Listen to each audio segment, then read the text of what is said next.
Today, we are going to discuss Rome. And I'm pretty sure that you're familiar with this image, which is the wolf feeding the twin brothers Romulus and Remus. This has become iconic and the symbol of Rome for 2,700 years. Rome is, along with Greece, the other part of the foundation of Western civilization. The Greeks provided the intellectual um, core of what we are as Westerners. The Romans were able to uh, build upon that and spread the Greek way of looking at things throughout the Mediterranean. And in that way, the fusion of Roman and Greek civilizations became the foundation of uh, the West. And by that I mean uh, the philosophy, the literature, the language, the science, the arts, the theater, the architecture, the way of looking at the law, the way of looking at concepts of man, woman, family, uh, love, everything that is part of culture is historically grounded. And many of the institutions and many of the attitudes and many of the cultural traits that make us who we are today in the West are connected to these two great civilizations. So we're trying to get an overview of how Rome developed and how it became a republic, and from a republic adopted an imperial direction. And we're going to basically go up until the time that the Romans become an empire.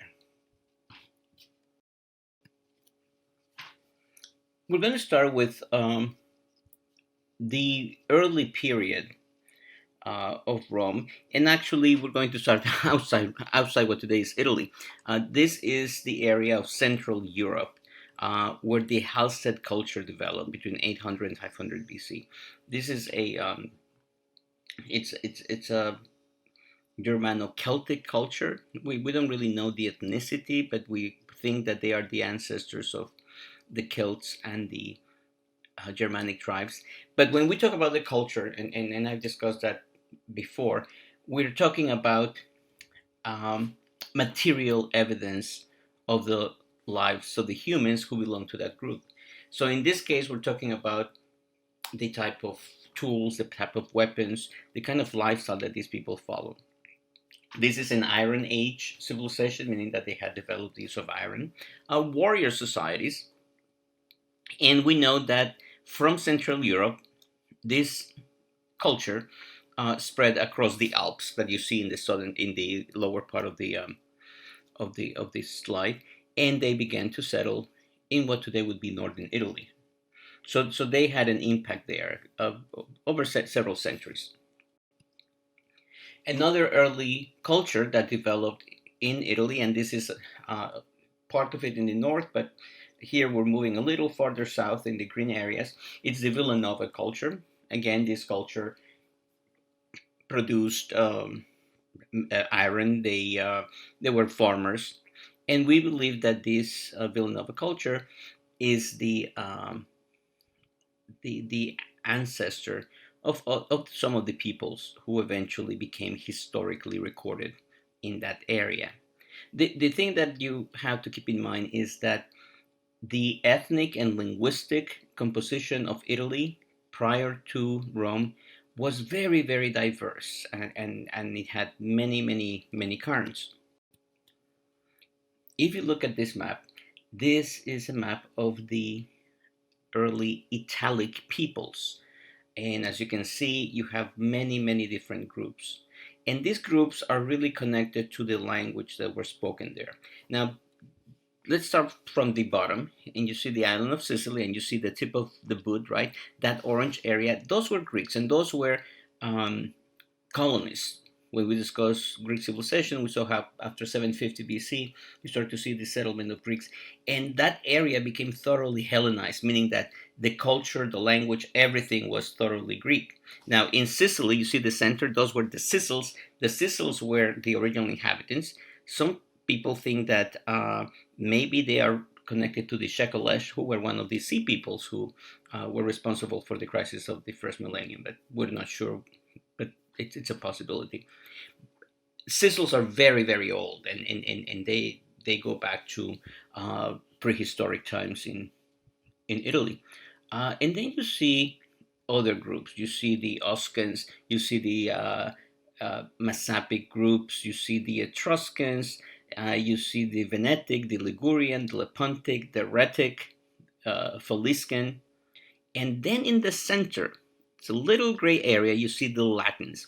The Latins were part of another Italic people who settled in that central area, and eventually they're going to become the founders of Rome.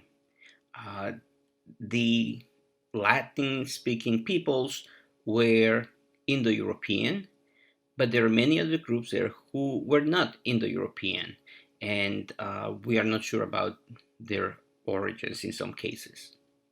However, by the year of 700, what we have is kind of a common uh, civilization in terms of, for example, religion, in terms of certain traditions, diet, technology, tactics of war.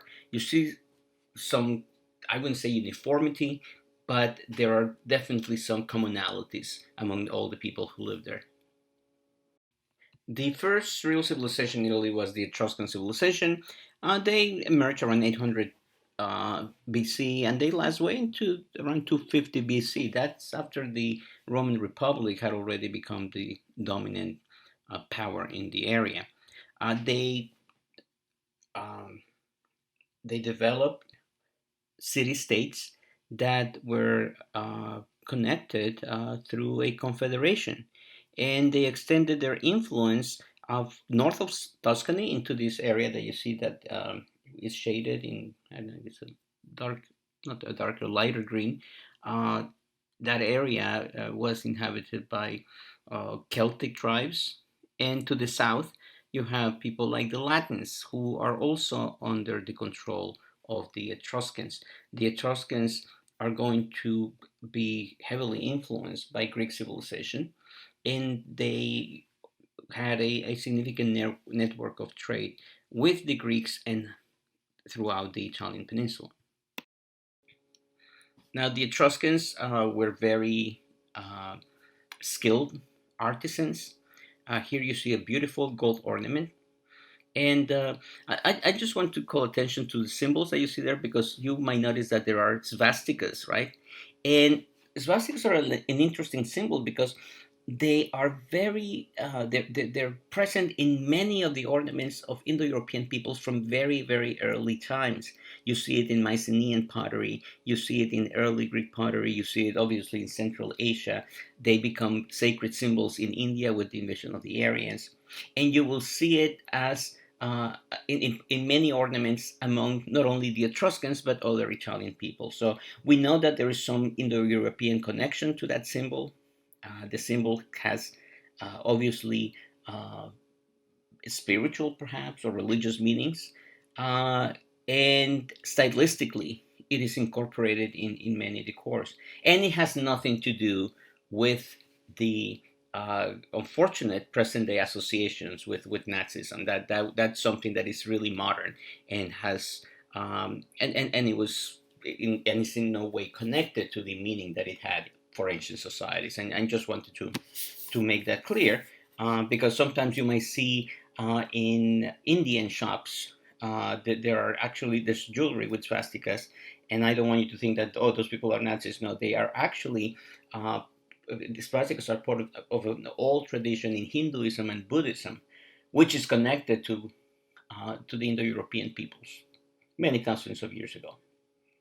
And this tells you why knowing history is important, because if you know history, you cannot make immediate judgments about things You cannot assume things when you just see them. You have to dig a little into the past to understand the context of things. And here we have some Etruscan bronze statuettes. They were great workers with bronze, quite skilled. Here we can see an Etruscan bronze helmet. This helmet is interesting because it is Etruscan. It was made by the Etruscans, but it is in a Corinthian style. Corinth was a city in Greece, one of the very important city-states. And what that tells you is that the panoply of the hoplite, that is the equipment of the hoplite, had now traveled to Italy. The peoples of Italy had adopted some of the weaponry, and with the weaponry, probably some of the tactics of the Greeks.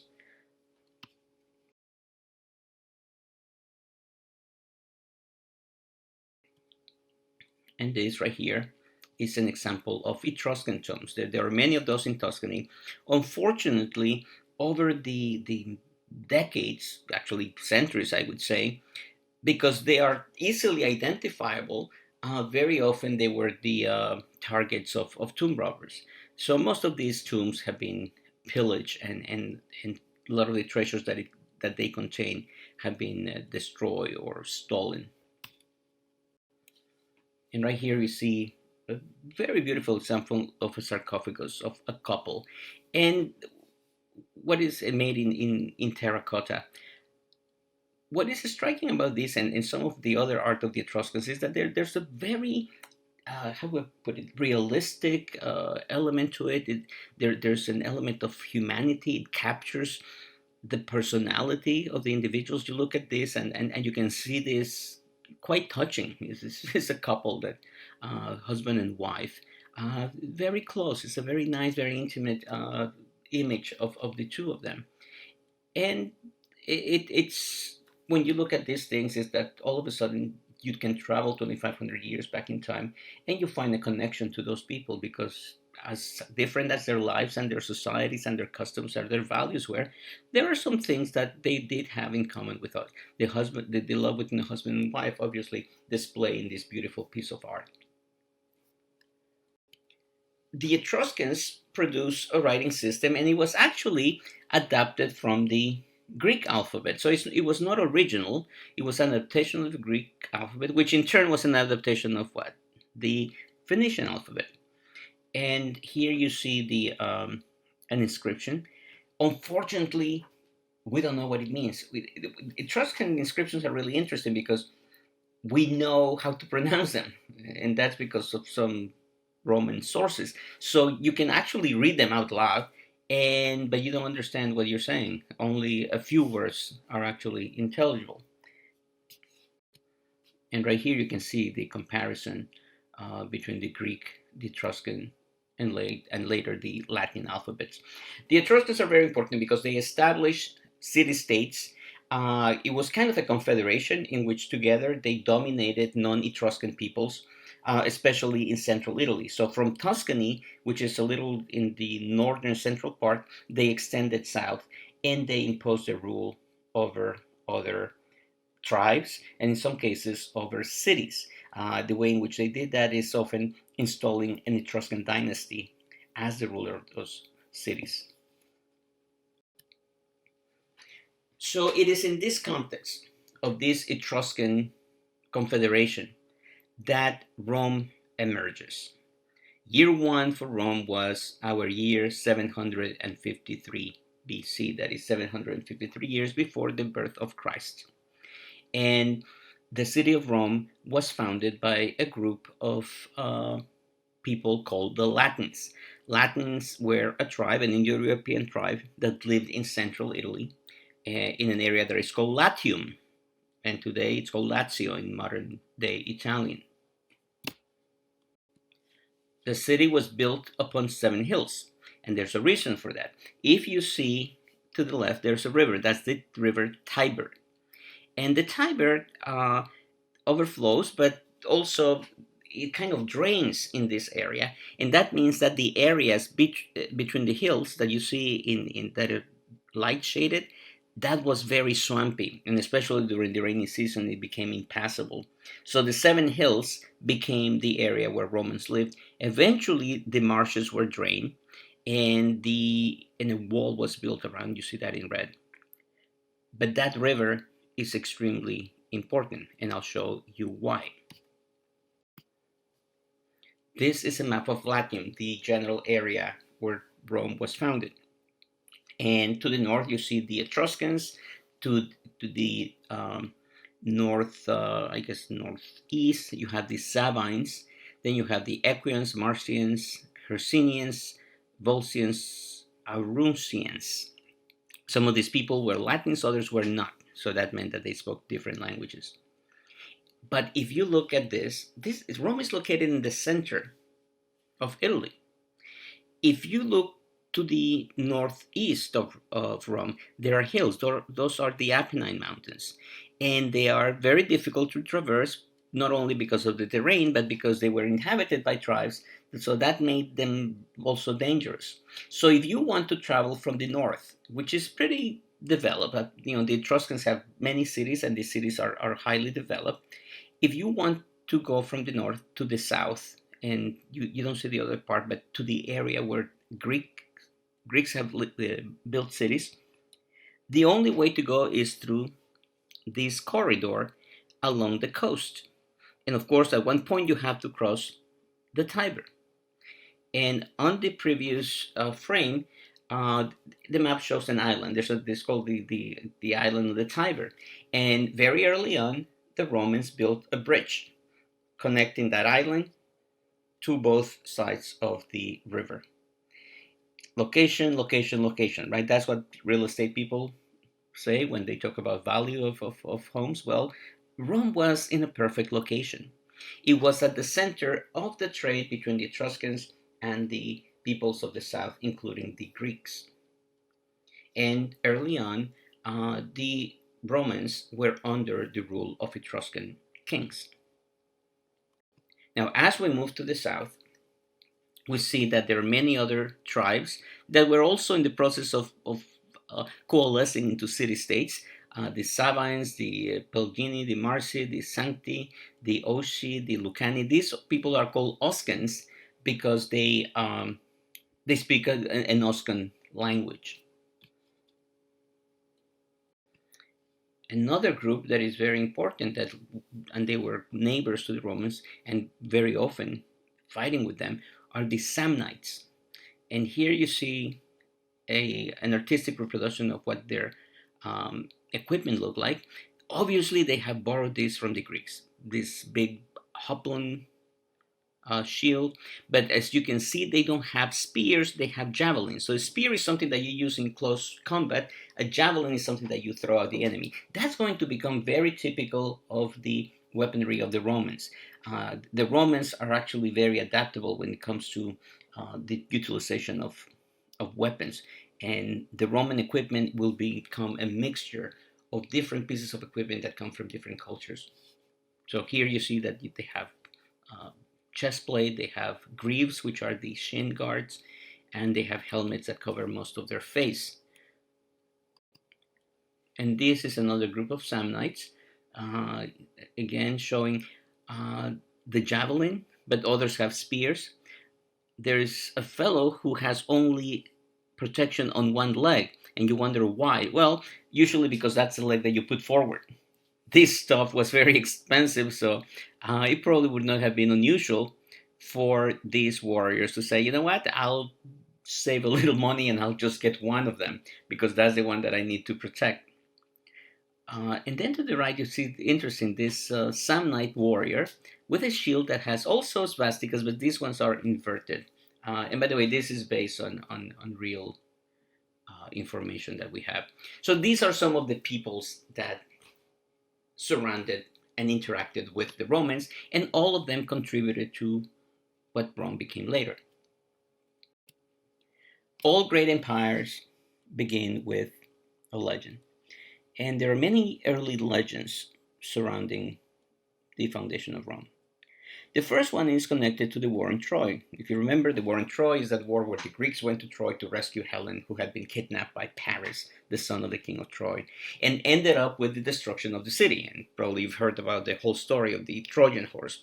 Well, there is, in the stories about Troy, there is a character called Aeneas, a young boy, well, not boy, but a teenager, who, as the city of Troy is being destroyed, takes his elderly father, and the father says, leave me here, and says, no, no, no, no, I will never leave you behind, I will carry on my shoulder. So you have this young man or adolescent carrying his father as the city is destroyed, and as he's leaving, he is given the sword of Troy. The sword of Troy was the symbol of Troy, the symbol of the monarchy of Troy. And young Aeneas is told by someone, take this, escape, take your people, and build a new home and keep with you the sword, because this sword of Troy is the symbol of our people. So supposedly Aeneas travels, and along with him he carries his father, his family, his people, the survivors of Troy, and that sword. Along the way, according to another legend, Aeneas stops in Carthage. Carthage was one of those cities founded by the Phoenicians. Actually, it was founded in North Africa.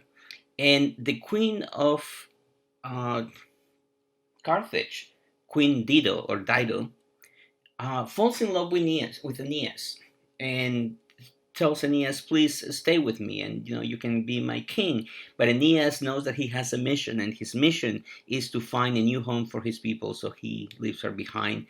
And because he left her, Dido commits suicide. And later in history, when Carthage goes to war against Rome, they will bring up this legend. So legends are important because they make a connection to the past, and they try to explain the origins of a people. But obviously, legends are very often written after the fact, so they are actually about the present and not the past. One of the most important, perhaps the most important legend connected to the birth of Rome is the story of Rhea Silvia. Rhea Silvia was a princess from Alba Longa, and her uncle was the ruler. But she held the direct line to the throne. So the uncle, who was concerned about possible competition, decided that he would keep Rhea Silvia locked, so that she would never have any contact with a man. She would never get pregnant, and therefore she would never have children who would challenge the power of the king.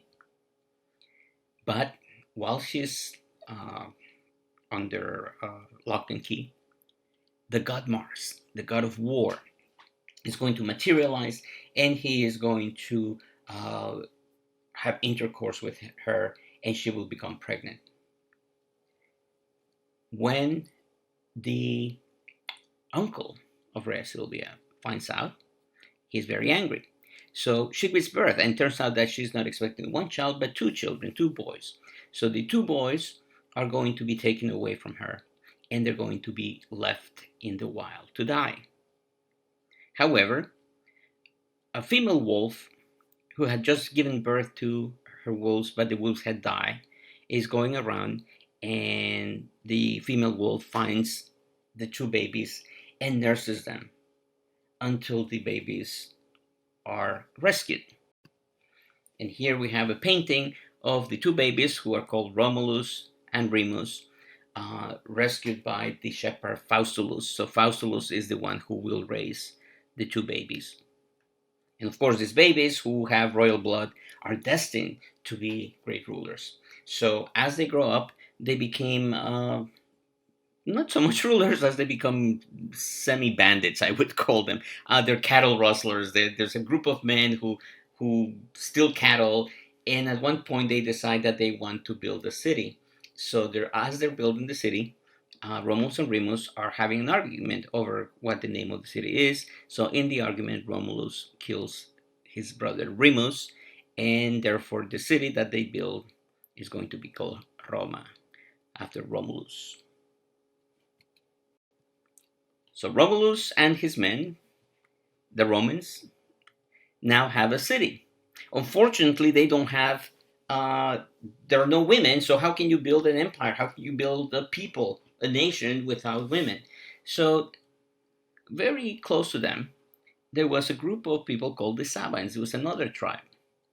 So the Romans decide that they're going to have a big celebration to inaugurate their city. So they sent an invitation to their neighbors, the Sabines, said, "Hello, Sabines. We are going to have a great celebration. There's going to be free food and drink. Come over." And of course, who is not going to accept, um, you know, good Italian wine and some good food, right? And the Romans tell the Sabines, "Oh, by the way, bring your women, your wives." So when the Sabines arrive, the Romans are the perfect guests, and there's plenty of food, but particularly there's plenty of wine. When all the Sabine men are drunk, the Romans take out their swords and they kill the men and then take their women. And this event in Roman lore, in the Roman legend, is called the rape of the Sabine women. So now the Romans have um, a city and they have women with whom they will produce children. By the way, in ancient Rome, when a couple got married, the husband would usually carry the wife on his arms before entering their house.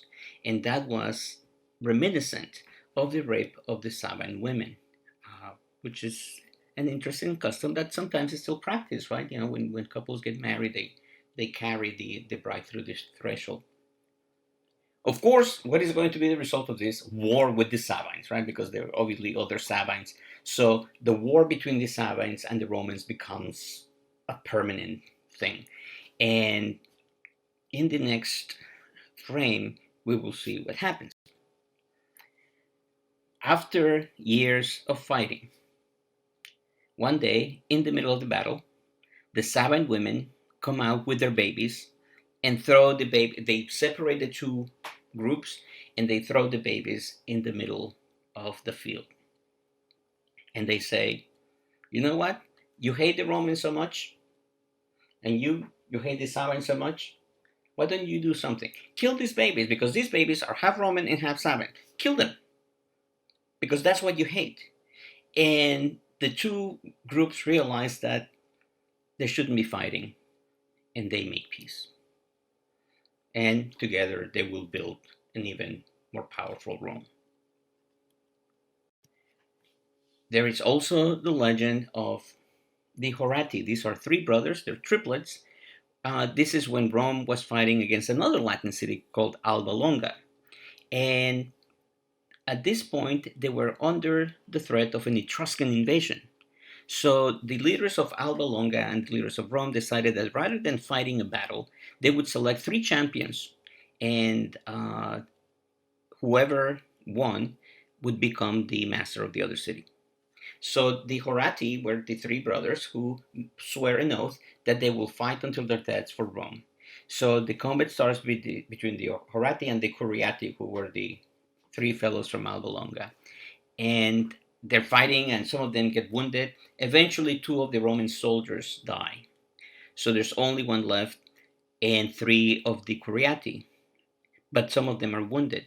So the last of the Horati is going to run around, get each this enemy's tire, and then he's going to kill them one by one. And of course, Rome assumes supremacy over the city of Alba Longa. Lastly, there is the story of the legend of the rape of Lucretia or Lucrezia. Lucretia was a Roman woman. She was an honorable woman. At that time, the king of Rome was Tarquin, who was not Roman but an Etruscan. And Tarquin had a son who was also named Tarquin, Tarquin the Younger, Jr. And Tarquin the Younger went to Lucretia and said, "I made an indecent proposal. And of course, she refused because she was an honorable Roman woman. And she said, no, my honor is everything. To get away from me. And Tarquin uh, is going to threaten her and he's going to rape her. So Lucretia is going to uh, put on uh, a dress. She's going to go to her father and then she's going to tell him what happened. And then she commits suicide. And but before committing suicide, says, "Please avenge my dishonor." The people of Rome are so outraged by this abuse of power that a young man by the name of Brutus is going to lead the Romans and is going to overthrow the king, and he will become the founder of the Roman Republic. The Roman Republic is founded around 509 BC and it will last until 27 BC. So the early period of Roman history is called the monarchy. According to legend, they have 7 kings. We don't know much about that period. We know that they had kings. Most of these kings probably were Etruscan. They had dynasties that had been in place in Rome. But from 509 on, we do have a better sense of the history. And all of those legends that I told you are legends. Some of them may have some grain of truth, others are probably just inventions, like, for example, the one about Aeneas or the one about Dido. But legends are important because these legends portray the self image of the peoples who produce them. The Romans wanted to be seen as older than the Greeks. So, who is older than the Greeks? Well, the Trojans, and that's why they connect themselves to Aeneas at the Trojan War. The Romans want to justify their enmity with Carthage, so they make up the story of Dido. The Romans want to know that they want to believe that they are destined to be great, and therefore that story of the two twins, how against all odds and against the efforts of someone to get rid of them, these boys and eventually one of them will survive to become the founder of this great city. And that story is not that different from Sargon the Great or Cyrus or Moses or Jesus or many other stories of great leaders. And then, of course, the story of the Horati, self sacrifice, how loyalty to the city is so important. So these three brothers decide that they will sacrifice themselves for the sake of saving the Republic. And of course, Alba Longa and Rome are both Latins, so together they will create a bond, and that's important. And finally, that legend about Lucretia uh, and her rape is it's that may have been true. That's quite a possibility, right? Some man with power abusing a woman. That's not out of the realm of possibility. So that may have been the one thing that triggered the anger of the people, but we don't know. The important thing about that story is that the Romans fought for what is right, for their honor, and then they established what? SPQR, Senatus Populusque Romanus, the Senate and the people of Rome. That's what the Republic is. Republic comes from the Latin res publica, the public thing, the commonwealth. It is not a monarchy, it is a commonwealth of citizens.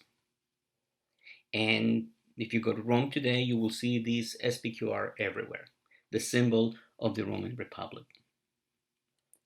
Now, early on, there are two segments of the population.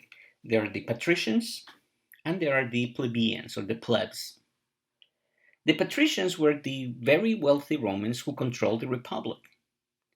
And they controlled the republic and they were wealthy because they claimed that their ancestors were the original founders of the city. That's where the name patrician comes from. Pater means father. So patricians were the descendants of the founding fathers. And for that reason, they had most of the wealth, and for that reason, they had complete control of the republic. Even though it was a common thing, right? They controlled it politically. The rest of the people were the plebeians. everyone. Could be peasants, could be merchants, could be anyone who was not a patrician was a plebeian, and therefore these people did not have access to power. In 494 BC, according to tradition, the representatives of the plebs uh, went to the patricians and said, "Look, the city belongs to everyone. Why don't we share power?" And the patricians said, "No. Why would they, right? If you want to have power, why would you want to share it?" So the plebs said, "You know what? Fine. You want to have the city, you can have it. We are out." And they basically go on strike. This event is known as the secession of the plebs. All the plebeians take their stuff, they go out and they camp outside the city, and they go, "Patricians, enjoy your city." And of course, what's going to happen with a city without people? Cannot work. So the patricians um, have to return. I have to address the plebeians and say, "Okay, fine, we will share power." So the system became such that the plebeians would have representation in government. From the foundation of the republic in 509 BC until around the 3rd century BC, the political history of Rome is going to be defined by what is known as the conflict of the orders, that is, the conflict between patricians and plebeians. So we saw that republic is founded in 509 BC. Soon after that, in 494 BC, we have the secession of the plebs, when the plebeians say, unless we are given some sort of access to political power, we will succeed, and it works. And the system that emerges is a combination, is a balanced system. Um, every year, two consuls will be elected, and they are elected from the patrician class. And the consuls are the heads of government and the commanders of the army. After they serve 2 years as consuls, they become permanent members of the Senate. And the Senate is composed of about 300 members, because you're senator for life. When one dies, very often is replaced. A group of people called censors selects the next one. All patricians, of course. The plebeians are going to be given this one concession. 5 tribunes of the people will be elected every year, and they can only be plebeian. And they have 3 important powers. Number one, the tribunes can act as defenders uh, of plebeians in courts of law. It's like a lawyer. The plebeians, the tribunes of the plebs, are the only officials who can introduce new legislation. So the Senate debates and votes on all legislation, but it is the tribune who introduces the law. And that's a lot of power. And then they also have another power that is extremely important, veto power. The word veto, V-E-T-O, is pronounced veto in Latin. So imagine that there's a debate going on in the Senate over some law. At one point, one of the tribunes of the plebs stands up and says, veto, which means I forbid. And that's it. Everything stops. That's a tremendous power, right? Because they can stop any legislation on its tracks. So as you can see, the 2 consuls, the 300 senators, and the 5 tribunes create some balance between the 2 orders. Of course, there is more. So by the year 450 BC, the plebs demand written laws. Laws obviously existed, but the laws were known and carried out only by judges. And that doesn't work, right? If only the judges know the law, how can you protect yourself? How can you defend yourself? So the plebs demanded, we want the law written. And they created something called the 12 tables. So the 12 tables were literally wooden tables that had the laws inscribed to the view of everyone. Very, very important to have written laws. And eventually in history, the Romans, one of the greatest legacies is law. And to this day, if you study law, it's filled with Latin terms for that reason.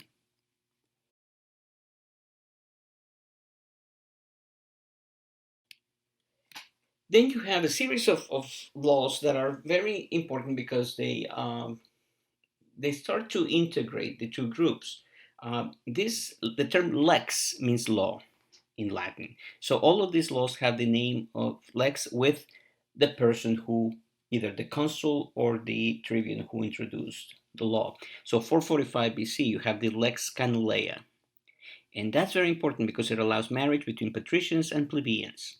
Prior to that, patricians could only marry patricians and plebeians only plebeians. However, now there are plebeians who are pretty well off and they create marriage alliances with members of the patrician class. Eventually, these people who rule Rome, who are a combination of patricians and plebeians, are going to call the nobiles. So that's where our word nobility and nobleman comes from. 367 BC, that comes a little later, right? The Lex Licinius Sextia. By the way, Lex Canuleia means that it was passed by or introduced by Canuleius. The Lex Sixtia Licinia means it's a law passed by Licinius and Sexius. And this one, also very important, it allows for the election of one plebeian consul. So every year there are two consuls. From now on, one is going to be a patrician, the other one is going to be a plebeian. Lex Ogulia, very important too, because priesthoods are now open to plebeians. Priesthoods are very important. Religion is a very important part of life in ancient Rome, and religion is public. It is connected to the state. Up until the year 300, priests could only come from the patrician class, but now it is open to priesthoods are open to plebeians.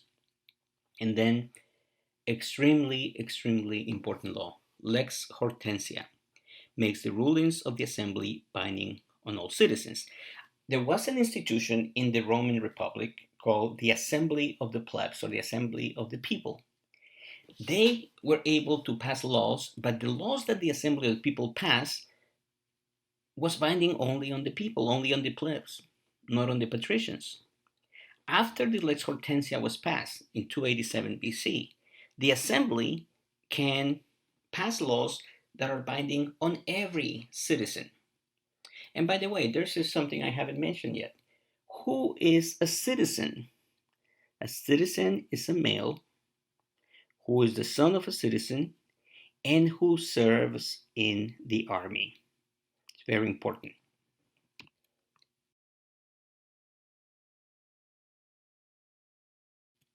So